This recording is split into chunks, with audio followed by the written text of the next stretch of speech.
ще направи селекция, и то дори да не е голяма, колкото там да се замесят тези хора, които напускат, ще бъде трудно.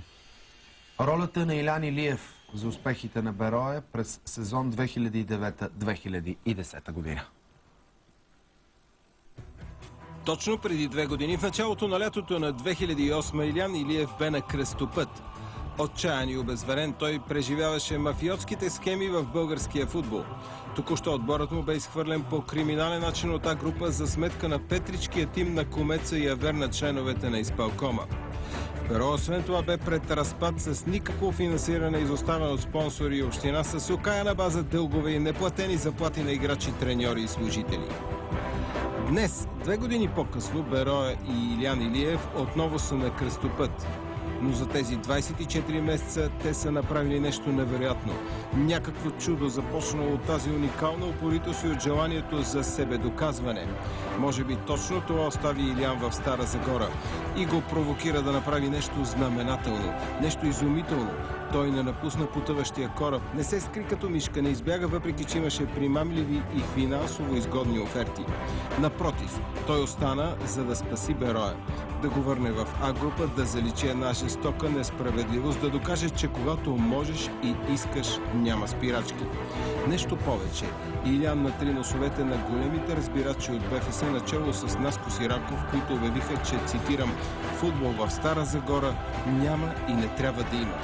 И геноцидът с кокошкарските схеми, по които отборът бе пратен в Б-група, и това отношение на футболните ни босове бе породено от един единствен факт. Берое не се предаваше, не се огъваше, не се съобразяваше с желанията и прищявките на силните на деня. Илян не само, че спаси отбора и го върна в елита, но още първата година го изведе до Купата на България и до Лига Европа. От преизподнята и отчаянието до върха, до най-важното и голямото в родния футбол – трофея и евроучастието. За триумфа Илиев пазеше белите си дрехи. Вероятно много пъти през тези 2 години той е сънувал това награждаване и себедоказване. Той заслужаваше своя миг, признание и щастие. Той го изстрада. Заедно със своите момчета, с тези до него, с щаба му и с старозагорци, които помагаха като по комитетските времена. Кой с каквото може. Един ден зарали и може и паметник да издигнат на сегашния си треньор. Това скромно и тихо момче обаче преобърна цялостните ни представи за футбол у нас. Без много да иска и да мърмори, без да се оплаква, само с българи в състава си, без ярки звезди, скъпоплатени чужденци и родни псевдоталанти, без пари и заплати, без условия и сред постоянен стрес, той показа, че може. Илян стигна до успеха с играчи, отритнати от своите предишни отбори, вдъхна им увереност и втора младост. А как се прави това без заплати и пари, може да отговори само 42-годишният варненец. Местните хора пък така му вярваха, така си харесваха отбора и неговата игра, че дори и когато губеше, те пак аплодираха за борбеността. И по-важното, което надхвърля мащаба на един клуб и един град.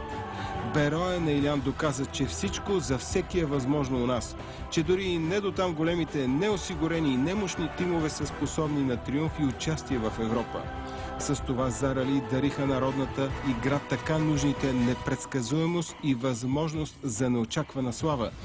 2 от задължителните характеристики на всяко нормално състезание по света. Сезонът на чудесата, сезонът на истината, сезонът на себедоказването.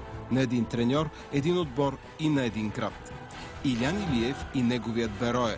От преизподнята на апаратните игри в БГ футбола до купата и мачовете в Европа. Сюжет като за филм.